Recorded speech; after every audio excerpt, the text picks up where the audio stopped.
Sur la dialectique masculin-féminin de l'homme et de la femme, avec un paradoxe, à savoir que,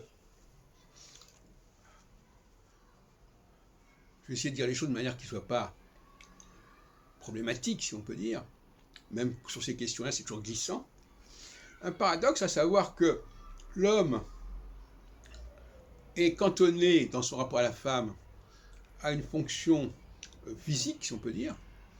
Il faut qu'il choisisse le bon partenaire pour avoir des enfants, etc. Donc, sa capacité de perception est assez frustre, alors que la femme, elle, qui doit s'occuper des hommes, a une perception beaucoup plus évoluée, puisqu'il faut qu'elle choisisse un homme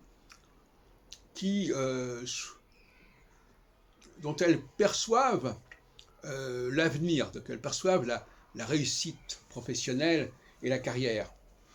Alors vous reconnaîtrez que entre la capacité de percevoir les chances de réussite d'un homme et au cours de sa vie et les chances et la capacité d'une femme à enfanter, on n'est plus dans le même plan.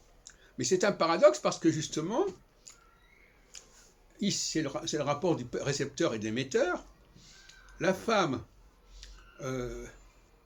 doit s'occuper de l'homme qui est quelqu'un de très évolué quelque part, et l'homme doit s'occuper de la femme qui n'est perçue que comme génitrice.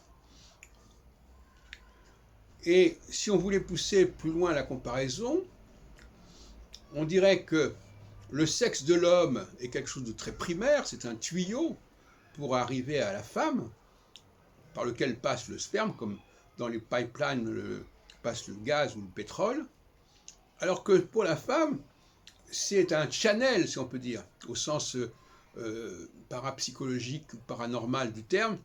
Il faut qu'elle capte chez certains hommes un potentiel qu'on ne peut pas soupçonner nécessairement et qui relève de la voyance et qui relève de la métapsychique, etc. Donc voilà une situation de front renversé qu'il fallait signaler.